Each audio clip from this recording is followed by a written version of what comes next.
POV, it's the year 2018.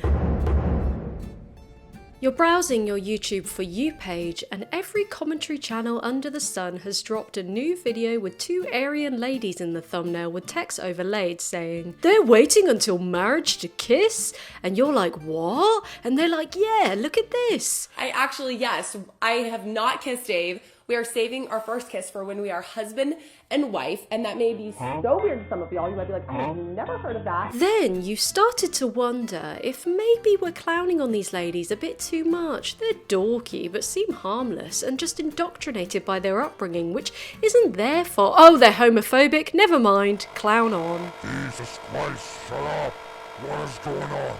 What's you guys doing? You're not gonna give into the delusion. This is not gonna help all of the major mental breakdowns that are going on in our world and suicide. Like, this is not helping it by affirming that one, men can be women, or two, men should dress up like women and put on fake breasts that are way oversized, massive rears, you know, like wear very skimpy clothing and dance around and twerk and do all this stuff. Like, this is insane.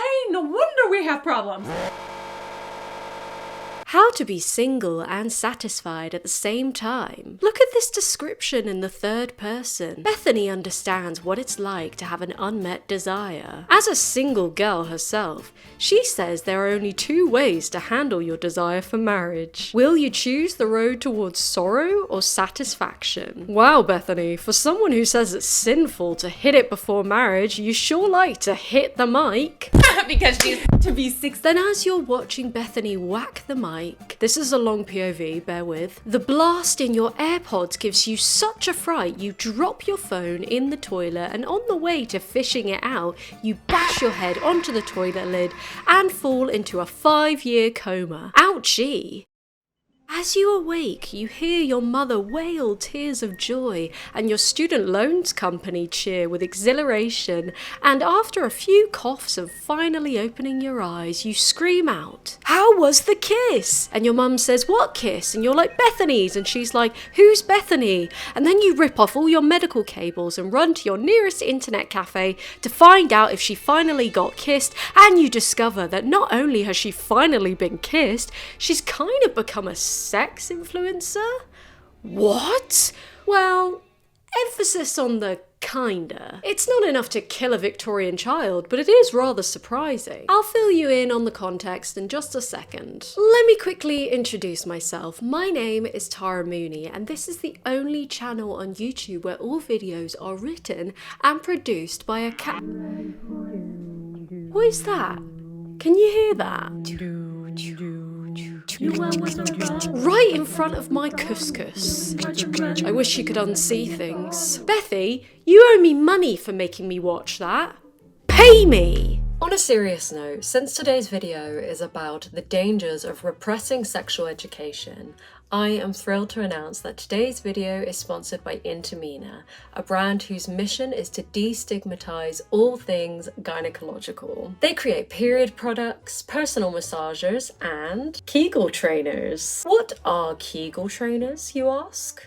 Well, they are tools that you use during your pelvic floor exercises in order to strengthen your pelvic floor and improve your intimate health. My friends and I recently had a heart-to-heart about bladder issues, and let me just tell you something, just because people aren't talking about it doesn't mean that it isn't happening. So pelvic floor exercises can help a range of people in a range of situations, such as preparing for childbirth by learning to control your pelvic muscles during labor, or during postpartum to tighten your pelvic muscles to relieve incontinence, and to keep your pelvic organs in their natural place for healthier bowel movements and to relieve discomfort during sex. The Kegel Smart 2 has touch sensory technology that registers the strength of your contractions throughout the exercises and calculates your pelvic strength level and then chooses the right exercise program for you. In a clinical study testing this product on 49 women ages 20 to 69, they found that it doubled their pelvic strength after just 12 weeks. They saw a 90% increase in bladder control and a 94% increase in vaginal tightness. So, to summarize, using this bad boy for 5 minutes a day can do wonders for your intimate comfort, bladder control, and sexual pleasure. And Intimina's website has an array of resources about your intimate health and guidance on how to make the most of their amazing products. Check out the Intimina website and click on my link to learn more about the Kegel Smart 2. Thank you, Intimina, for sponsoring and for improving my pelvic floor. So, what happened while you were in that coma? Well, a lot. There's a lot of tea. From observing their content, there appears to have been a shift. Whereas before, their naivete beamed through white lights. 5 tips for overcoming crazy girl emotions. Now, we come from a family with 5 girls, and all of our pets are girls too. So we've got Females galore. Females and a lot of emotions. And we kind of understand these crazy girl emotions where one minute it's like, oh, everything's great. And the next minute, like bawling, you know. With a lot of girls, that's a lot of emotions to balance. I remember actually seeing this picture one time, and it was emojis, you know, like the little smiling emojis, and it said a woman's day, and it was all these emojis from like happy to crying to happy to sad, you know, and it was just absolutely hilarious. And then it said a man's day, and it was just like, whereas now they acknowledge the world outside of their ultra-conservative bubble, and they don't like it. Most importantly though, Bethy has got married and had sex, and she wants everyone to know about it. Are you ready for it?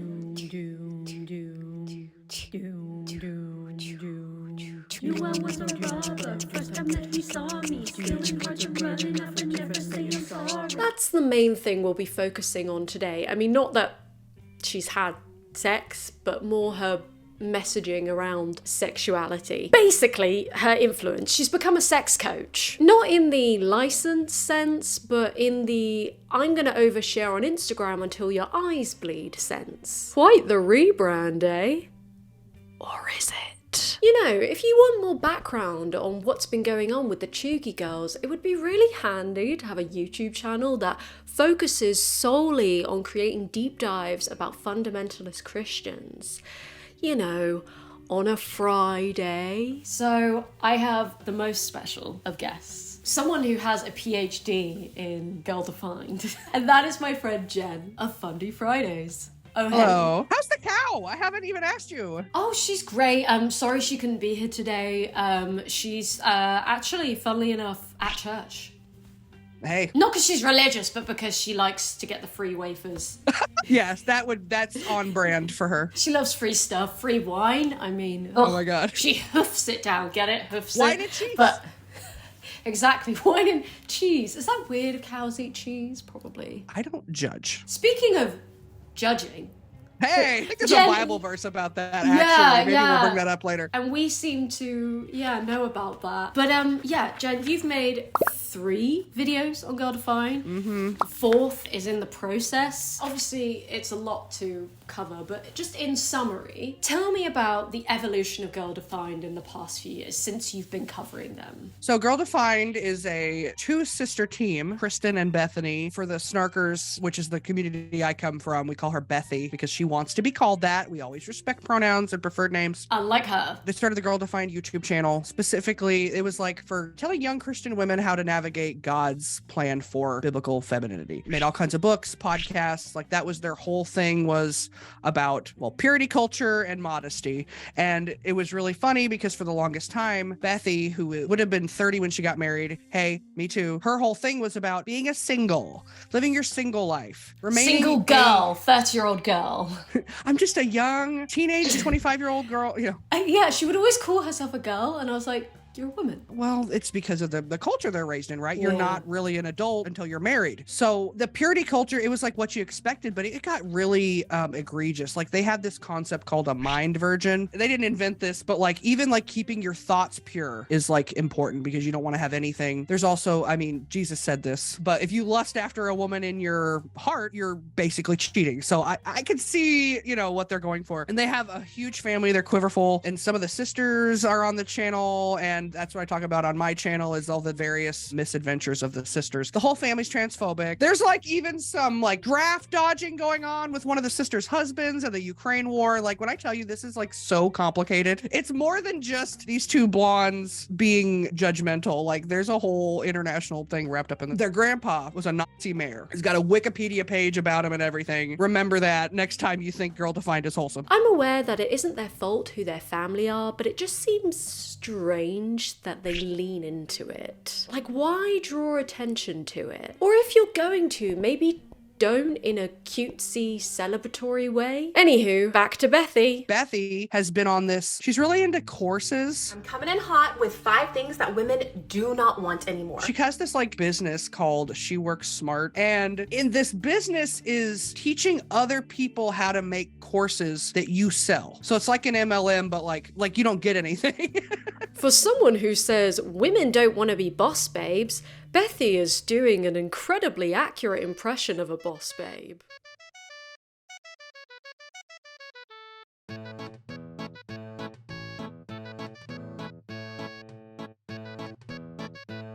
Jen, do you follow them on Instagram? If I could, I would. Don't have sex, save sex for marriage. Wait. That's the message many of us heard growing up, and then we get married and we're like, okay, so is this what I waited all this time for? Sex can be so difficult and beautiful and challenging and confusing all at the same time, and many of us just feel like, where do I go for answers? Like, where do I actually go for help? Unfortunately, in the Christian community especially, there has been like a lot of silence around this issue, especially with women. And so a lot of married women feel like sex is more of a duty rather than a delight and something that they really look forward to. And especially when it comes to like the childbearing years and having young kids, it's like sex just seems like an extra burden rather than something that energizes and that you look forward to. And I want to change all of this. I want to help us as Christian women enjoy, delight, get excited about sex. And that's why I've created the ultimate sex course for Christian women. Fascinating. She's so close to getting it. She acknowledges that Christian women get to marriage and they find sex really difficult because of the way they were brought up. But she doesn't suggest changing the way they were brought up. Do not criticize the Bible. Do not criticize the church. I see where she's coming from because I always hear from deconstructioners about this, and she's hearing from the still Christian side of it. But yeah, there's the patriarchal nature of fundamentalism, yes, does lead to women thinking that it's a chore, that it is their duty, that they have to. I mean, even Michelle Duggar said, any woman can make your man a sandwich, but you're the only one who can satisfy him. And if she's saying that, then that means that that's a representation of what a lot of them think. And then, of course, you have just regular ass sexist society thrown on top of that. You know, boomer hate wife. That's already going to make it worse. And then, yeah, like a lot of, especially women, when they come out of this puritanical and fundamentalist cultures, like they have vaginismus, they have all kinds of pain. And even if, bless their hearts, even if their husband is like trying his best, if you don't know, you don't know. And I see what she's trying to get at, but at the same time, she's like still saying there is a right and wrong way to do sex. And so you must never ever go to like Dr. Ruth or go on Wikipedia and look it up. You have to go to my course. And there's the issue. Well, one of many issues with Girl Defined's ideology. Women who grew up in purity culture are expected to just do a 180 as soon as they get married. To go from pure, untouched beings repressing any sexual desires all the way to having at it. You know what? Once you get married, you can have at it, but beforehand, like, be cautious, be careful, think through, what do I not want to regret once I'm married? You know, maybe I'm not going to marry this guy. Do I want to have all these regrets? Like, think through it and choose to honor one another. If you're told that sex is dirty and sinful your whole life, signing some paperwork isn't magically gonna switch off a lifetime of programming. And then when you are married, you should still only go to a specifically curated source of Christian influencers for your information. And they must never challenge the narrative that sex is only okay in Christian marriage. You're not going to post any more awkward reels talking about marriage and sex, are you? Yes, I am.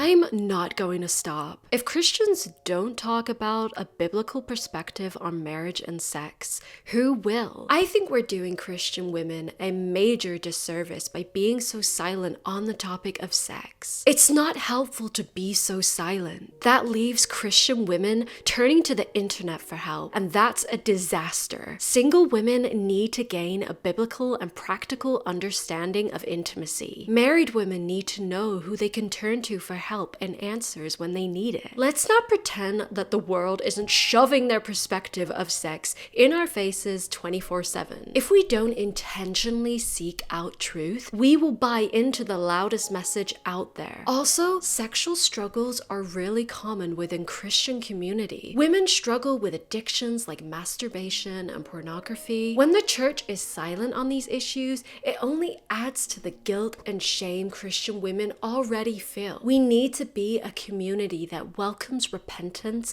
and offers help and direction. I won't be silent on this topic because there is already enough silence. Like it or not, I will continue to speak up. And if you see the actual professionals that Bethy interviews, you might as well, I don't know, I'd rather talk to the cow about sex than these people. Forgive me, Bethy, if I take your advice with the tiniest pinch of salt. Speaking of, there's a great BuzzFeed article all about Bethy's rebrand, and the opening paragraph alone is gold. A blonde woman opens her mouth and looks up at her equally blonde husband. He sprays a tall swirl of whipped cream into her mouth and sprinkles chocolate chips on top. He takes a bite of the creamy concoction and the couple perform a brief, out-of-sync dance break to Taylor Swift's Ready For It before sharing a closed-mouth kiss. They really are that couple in high school who just made everyone else so uncomfortable with their PDA. Bethy directly responds to it in a video on the channel in her car. You ready, Jen? Yeah. So there was I don't know what you call it, an article, something that came out on BuzzFeed. I don't know what you call it. What's that long form writing style called? So Bethy, you're not unintelligent. Like, why are you saying that? I don't know. Maybe she's like me. She likes to speak casually. Yeah, we're down with the kids. What's those things? Articles? Oh my God, that reminds me. In her interview with Dave, he's like, "Oh yeah, you act a little too young." I remember you talking about other girls that were my age, and he would talk about how old they How were. old they were. Oh, And I was like, too old. there's just no hope for me.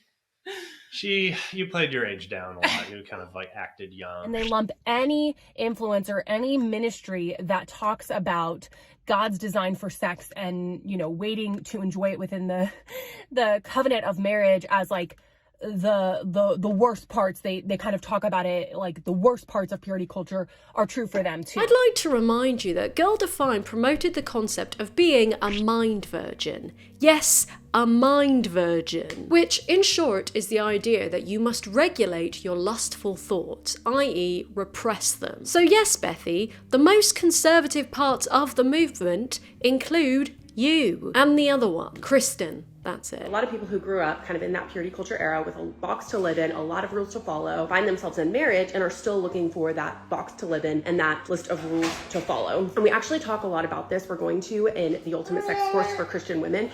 So if you are dating or married, I think you will find a lot of freedom in your marriage and just a lot of excitement through this course. So if you haven't registered, the link is in my bio, because we talk a lot about why so many of us are prone to wanting to live within this system of rules. Okay, so here's an example. Christian women specifically who often ask, like, is this okay within marriage? Or is this toy okay? Or is this position okay? Like, for example, I get DMs all the time of people telling me, like, I can't believe you would link to that blog post, or I can't believe that you recommend that person. Do you know that they're okay with like this position, or they're okay with people using that tool? And then they'll say something like, I don't think God would be honored by that. And so it's just this whole idea that we're still taking this like arbitrary list of rules into our marriage and basically saying like, this is what makes a godly marriage and this is not. Like, there's this whole idea that, like there are certain positions in marriage that are the really godly ones, and then there are other ones like, they're not so godly. But if you stop and think about it, it's like, where are we pulling that from? Who's telling us that? You, girl. You have a platform, and you are a resource for young women and girls. And for some of these people, you're their only resource because they're only allowed to go to Christians, conservative Christians even. That's why I'm making this video, by the way. I know that if you're outside of this world, it might seem extreme and niche and a bit like, why are you talking about these people? But it's important to remember that when you're in it, when you grow up in it, or if you're converted later on, it is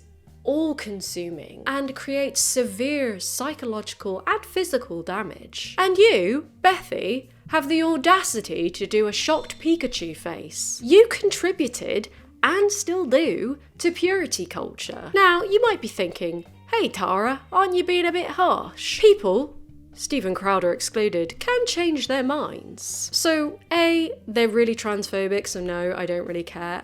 B, my issue with Bethy's rebrand is that it has this veneer of self-awareness, but lacks any sort of accountability. Here's one of the biggest ways that I see purity culture impacting marriages today. For those of us who grew up in the era of purity culture, we're so used to having a list of do's and don'ts, right or wrongs, down to like literally the amount of inches you should be apart from people of the opposite sex. We just had like a lot of rules, a lot of guidelines during that time of our life. This is something I actually have found myself personally struggling with over the years, and have recently found a lot of freedom in this area thanks to a lot of the speakers that I have on in the Ultimate Sex Course for Christian Women. Here's the deal though, like yes, God has some specific things that he has laid out in scripture, like marriage is between a man and a woman, and it's a covenant, and we shouldn't include other people within our marriage. It's just between the husband and the wife.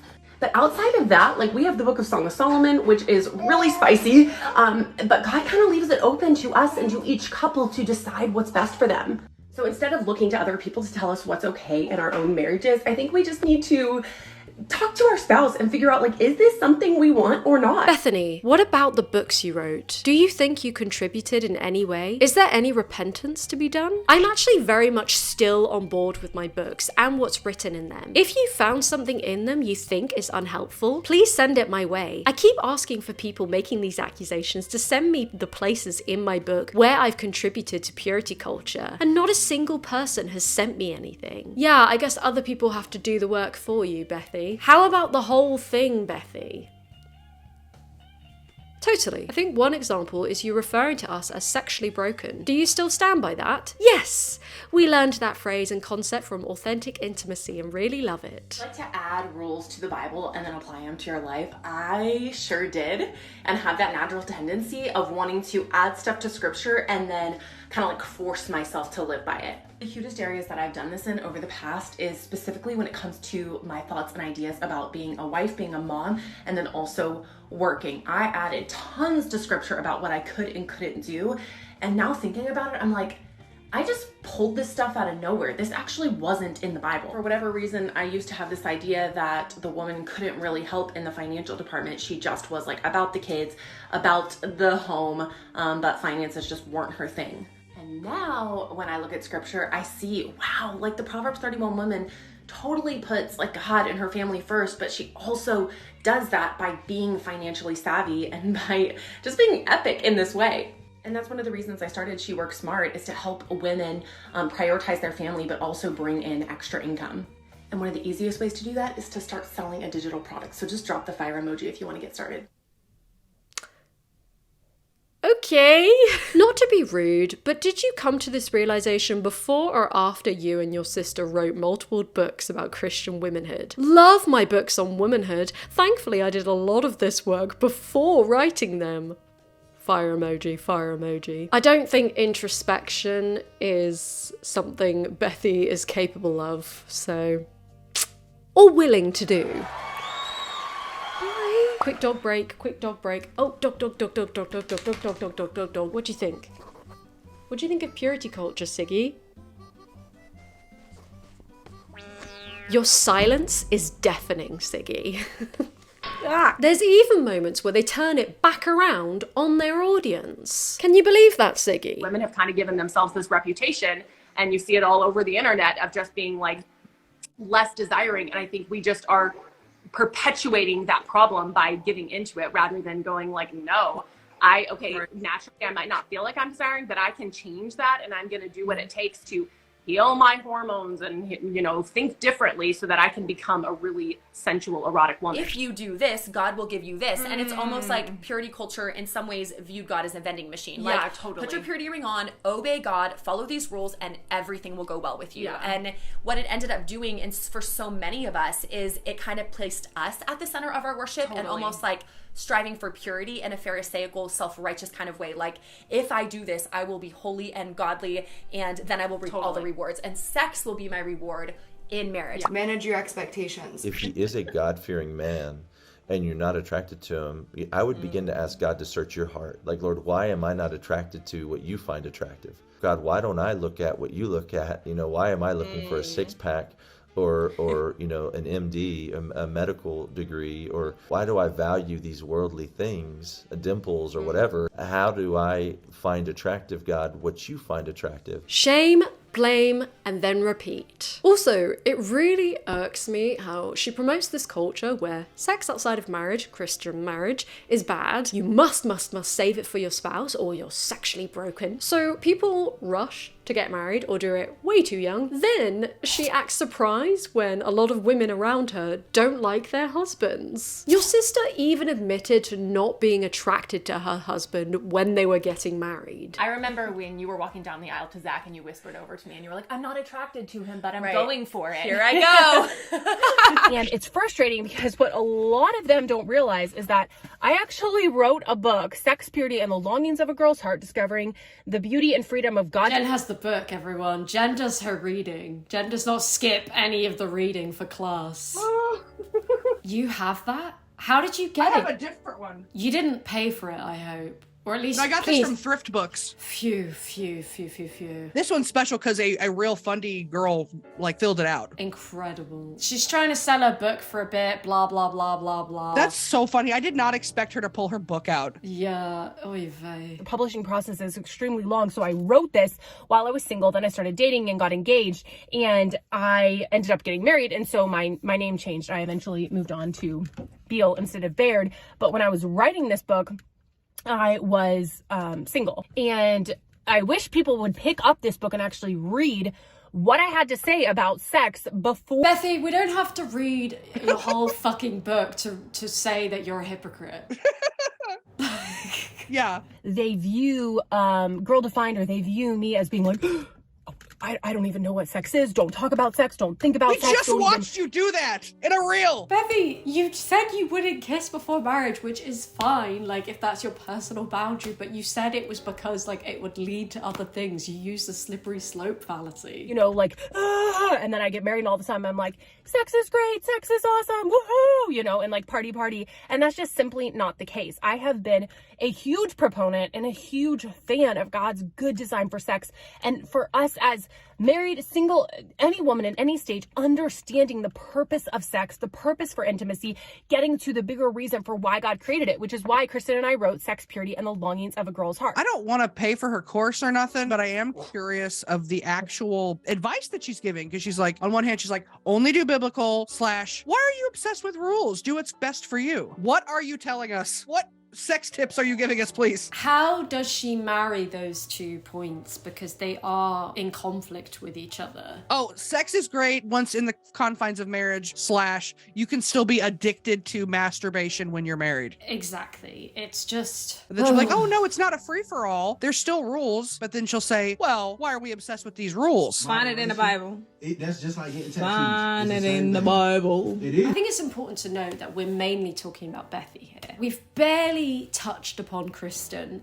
She's not off the hook, though.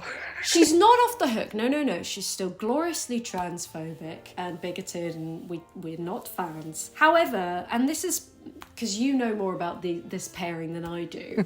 Why do you think that is? Why do you think Bethy's focus has gone on sex, and what do you make of that? Oh, well, that's easy. Kristen got married 10 years ago, and Bethy just recently got married. So I really think that's the only difference. Sex is still exciting for her. Not saying it isn't. Well, it's like a new, shiny new thing, right? Interesting. I'm sure Kristen and, what's her husband's name? Zach. I'm sure they've had problems like everybody else, but yeah, they're not talking about it. I also think that Bethy is one of those there are certain people in life that just love to share share. I feel like even if she would just worked a regular job, she would be sharing every single thing. She'd be telling her co-workers about the whipped cream. Yeah, but she's telling us. What's something you do the other people find disgusting? We share a toothbrush.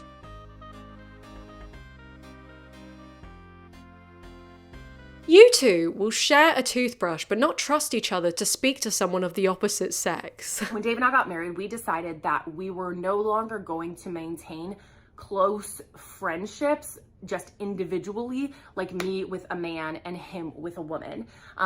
If we were gonna have those friendships, it was gonna be now both of us friends with that person, not just me having like this close friendship with a guy. We have a specific boundary that we're never alone with the opposite sex in a room or in a car, something like that. So we always keep it like group oriented. Or watch sex scenes alone or together. So yeah, they're actually still very conservative about sexuality and marriage. If for some reason somebody's like reaching out wanting to have like, hey, I'd love to get advice on something, or can we talk about this? Whether it's a guy or a girl, Dave and I always make sure to loop it into being all, the three of us. We might just say like, yeah, we would love to chat about this. And all of a sudden it's a text back with all of us in the conversation. My question to you, Jen, is that would you call what's happening here a rebrand? I don't know, because it is all kind of in the same genre that they've been doing. Back in the day, they didn't talk about like orgasms and stuff. It was very, very, very, very pure. And I'm also wondering if they're like, speaking of the monetization thing, like, yes, she's got her courses, but also like, you can't beat the search engine optimization of having sex in the title. There's nothing that will get you clicks faster. So I'm wondering if they're enjoying that and the notoriety that's coming with it. And,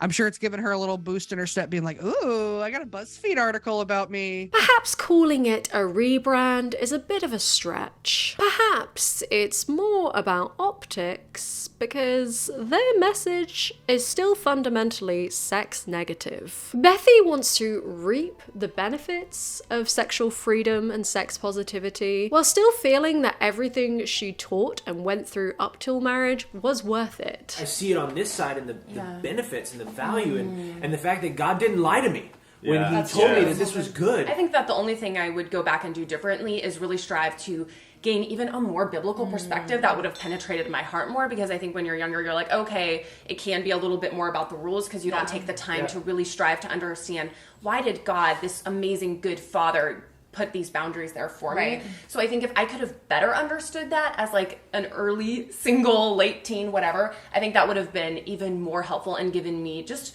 more of a gratefulness to God for creating this amazing, like creating sex and putting it within the context of marriage. I feel like I understood that a lot right before we got married, but I would have liked to understand that sooner. It's really good. They don't want to acknowledge the damage that this messaging has done. In this video, I've mainly talked about sexual activity as a general thing, but it's important to reiterate that purity culture has been responsible for institutional sexual abuse and silencing and shaming of victims. In fact, very recently, Bethy had some therapists on her podcasts who made some very disturbing admissions involving CA under the guise of sex education. I mean, it's truly disturbing, and it's no wonder she took down that episode stat. Jen actually covers the situation in full on her latest video on Girl Defined.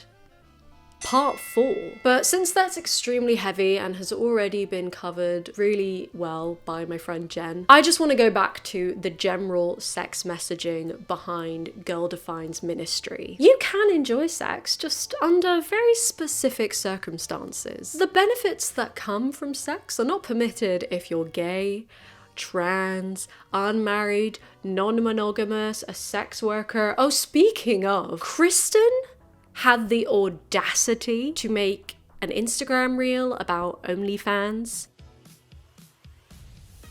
dancing to an instrumental of Dynamite by BTS. It's now my turn to gatekeep. You are not army, Kristen. BTS are for the sapphics, and you want to convert us, so BTS is not for you to enjoy. Anyways, what was I saying?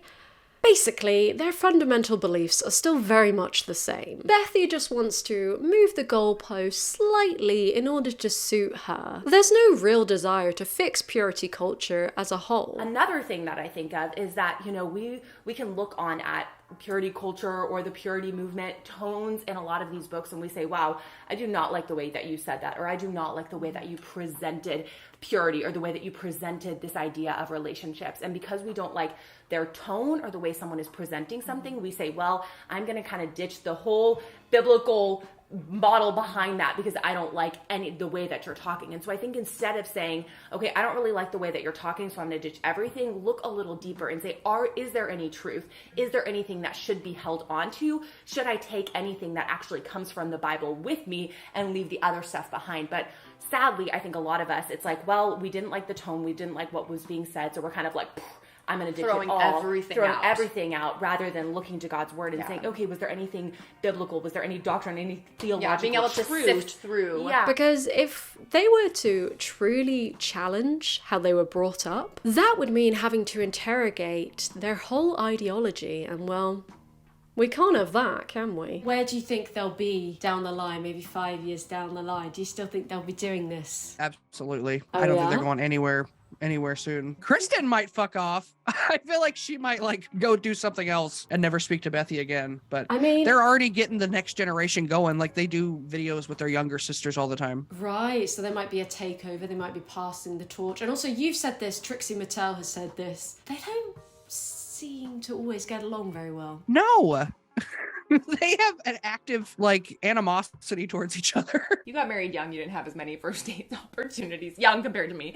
Well, I had a first date with Zach. I, along with you, have created a mentorship course. I think me and my husband would both agree. We've had a really great, intimate sex Should life. we bring him in to verify that? He wouldn't like that. When I was young, I was really I wanted to stay home and not be around people very much. So You were very, very timid scared of and people. nervous I and actually bought a wedding dress when she was wedding dress shopping because I found one that I loved. At the store I was shopping Yeah. at for my dress. And I actually bought one. That's how confident I was that I would probably be getting married very soon after that, a year or two, because it was yeah, don't know how that's going to bode well, making content together. Well, I thought that having babies would slow her down, but it didn't. So, I mean, they could go on forever, even just doing reactionary stuff, whatever the topic of the day is, they'll make videos about it. And there's also secular culture has already found out about them and makes fun of them. So I feel like they're in the zeitgeist and they're not going to leave. I just can't get that image of the whipped cream out of my head. It's not even how I would do that. You're doing it wrong. You do not have all the answers. Yeah. But thank you so much, Jen, for your time. I think it's important to point out. Yeah, it's important to point out that Jen, at a very similar time, will be releasing a part 4 on Girl Defined. So make sure to check that out as soon as you're done watching this. Yes, this is a companion video, I guess. Exactly. And check out Jen's channel if you haven't already. If you haven't, then you're a loser. Pretty much. Well, it's been you always just brighten my day, and you're just such a blessing to my life. And I'm so glad that you asked me to do this video with you. Jen, stop. Oh, and congrats on being made into an honest woman. Finally, now I can take Bethy's sex course. Oh, right. Shall we do the bye-bye? Yep. Okay, well, thank you, Jen, and all the many pets that have jumped into frame during this filming process. And let's say goodbye. Bye-bye now. Bye-bye. Bye-bye now. Bye-bye. Bye-bye. And thank you for watching the video. Make sure to go check out Jen's channel if you haven't already. Check out her Girl Defined video. And if you'd like to see our full conversation, that'll be on my Patreon. And last but not least, I would like to thank my lovely patrons and show you today's subscription pet shout out. Hello, I'm going to try to get you all of these within the time limit, but I really doubt I can. So, part 1. Jericho is the white and black cat. He's super old. He's 13 or 14. And basically, he hangs out in the bathroom all day waiting for someone to turn on the bath faucet so he can have unlimited water, even though we have a huge water filter that's several gallons in the kitchen. Sekhmet is the tiny gray one with the blue point face. And she's deaf, yet she's the most adventurous and brave. I definitely think she could survive in the wild child if she had to, although I don't recommend it. And she gets away with stuff that the other cats can't because she's so tiny and doesn't knock anything over. Piper is the tortoiseshell cat, and she's basically just pretty and dumb. Abe is the big black cat, and he's got a huge ego. He's very vain, and he will bite you if you don't pet him correctly. Sorry, I just have a lot of pets. Elvis is the dachshund, and he's very iconic, of course. He has an alter ego named Tony Bigman, who is a detective that solves political crimes. And of course, last but not least is Marshall, who is a Maremma sheepdog, and he's the most lovable angel, which is unfortunate because the other animals pick on him because of his size. And his hobbies include digging in the sand and digging in the dirt and sitting in the hole that he dug.